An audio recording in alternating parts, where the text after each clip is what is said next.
Welcome to recipes in my way. இன்றைக்கி நம்ம அருமையான சுவையில் மட்டன் மிளகு குழம்பு தான் செய்ய போகிறோம். சாதம், சப்பாத்தி, பரோட்டா, இட்லி, தோசை எல்லாத்துக்கும் பொருத்தமான இந்த மட்டன் மிளகு குழம்பை எப்படி செய்கிறது, இதுக்கு தேவையான பொருட்கள் என்ன பார்க்கலாம் வாங்க. இந்த மட்டன் குழம்புக்காக 1/2 கிலோ மட்டன் க்ளீன் பண்ணி எடுத்து வச்சுருக்கேன். பேனில் 1 டீஸ்பூன் எண்ணெய் ஊற்றிக்கலாம். 1 துண்டு பட்டை, 3 கிராம்பு, 4 வரமிளகாய். காரம் அதிகமாக வேணும்னா இன்னொன்று சேர்த்துக்கோங்க. 4 டேபிள் ஸ்பூன் மல்லி, 1/2 டேபிள் ஸ்பூன் மிளகு. அளவான தீயில 1 நிமிஷம் வறுத்துக்கலாம்.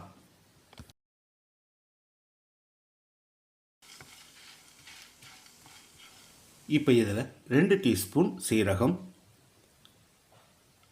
1 டீஸ்பூன் சோம்பு, 2 டீஸ்பூன் பச்சரிசி, 3 கொத்து கருவேப்பிலை. மறுபடியும் ஒரு 30 செகண்ட் வறுத்துக்கலாம்.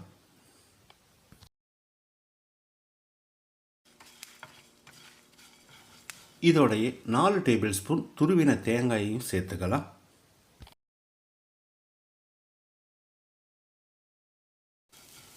தேங்காயில் இருக்கிற ஈரப்பதம் போகிற அளவுக்கு வறுத்துக்கலாம்.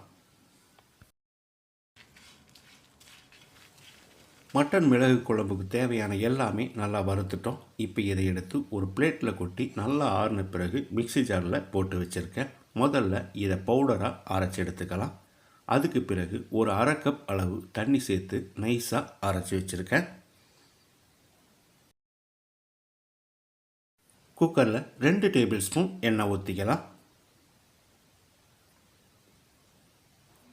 2 டேபிள் ஸ்பூன் இஞ்சி பூண்டு விழுது இடித்தது.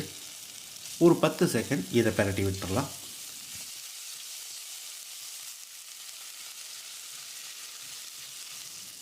$150 கிராம் அளவுக்கு 2 பெரிய வெங்காயம் பொடியாக நறுக்கினது. வெங்காயத்தை செவந்து வர்ற அளவுக்கு வதக்கிடலாம். வெங்காயம் நல்லா வதங்கிடுச்சு. 100 கிராம் அளவுக்கு 2 தக்காளியை பொடியாக நறுக்கி வச்சுருக்கேன். இதை போட்டுடலாம்.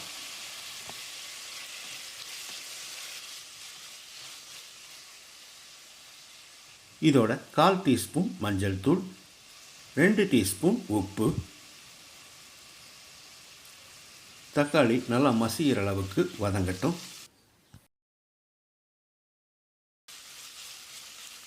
தக்காளி மசிகிற அளவுக்கு வதங்கிடுச்சு. இப்போ நம்ம மட்டன் சேர்த்துடலாம்.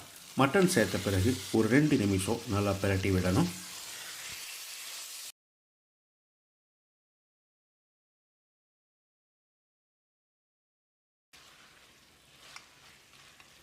நம்ம வறுத்தரைச்சி வச்சுருந்த மசாலாவை இப்போ ஊற்றிடலாம். கூடவே ஒரு 1/2 கப் அளவுக்கு தண்ணி சேர்த்துக்கலாம். தேவைப்பட்டால் இன்னொரு 1/2 கப் தண்ணி கூட சேர்த்துக்கோங்க. தண்ணி சேர்த்து கலந்து விட்ட பிறகு ஒரு 5 நிமிஷம் கொதிக்கட்டும். குழம்பு கொதித்து வந்துடுச்சு. இந்த ஸ்டேஜில் உப்பு சரி பார்த்து போட்டுக்கலாம். நான் 1/2 டீஸ்பூன் உப்பு சேர்க்குறேன். நீங்கள் தேவையான அளவுக்கு போட்டுக்கோங்க.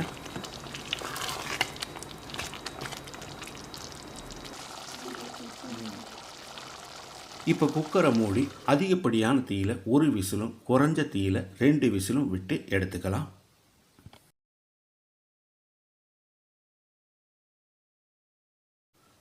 மூணு விசில் வந்து ப்ரெஷர் அடங்கிருச்சு. இப்போ திறந்துடலாம். குறைஞ்ச தீயில வேக வச்சதால் மட்டன் எந்த அளவுக்கு வெந்திருக்குதுன்னு பாருங்கள்.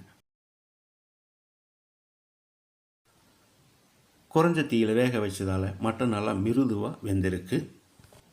இப்போ ஸ்டவ் பற்ற வச்சு ஒரு 2 நிமிஷம் கொதிக்க விட்டுடலாம். குழம்பு கொதித்து வந்துருச்சு. இதுக்கு ஒரு தாளிப்பு கொடுத்துடலாம். 1 டேபிள் ஸ்பூன் தேங்காய் எண்ணெயில் 1/2 டீஸ்பூன் கடுகு,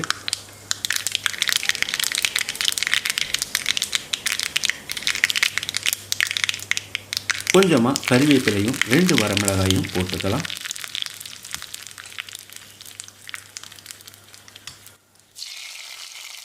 பொடியாக நறுக்கின மல்லி இலையும் தூவி கலந்து விட்டுடலாம்.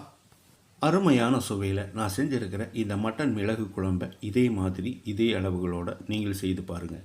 இந்த வீடியோ பிடிச்சிருந்தா லைக் பண்ணுங்கள், கமெண்ட் பண்ணுங்கள், ஷேர் பண்ணுங்கள். சப்ஸ்கிரைப் பண்ணாதவங்க சப்ஸ்கிரைப் பண்ணுங்கள். மறக்காமல் பெல் பட்டனை கிளிக் பண்ணுங்கள்.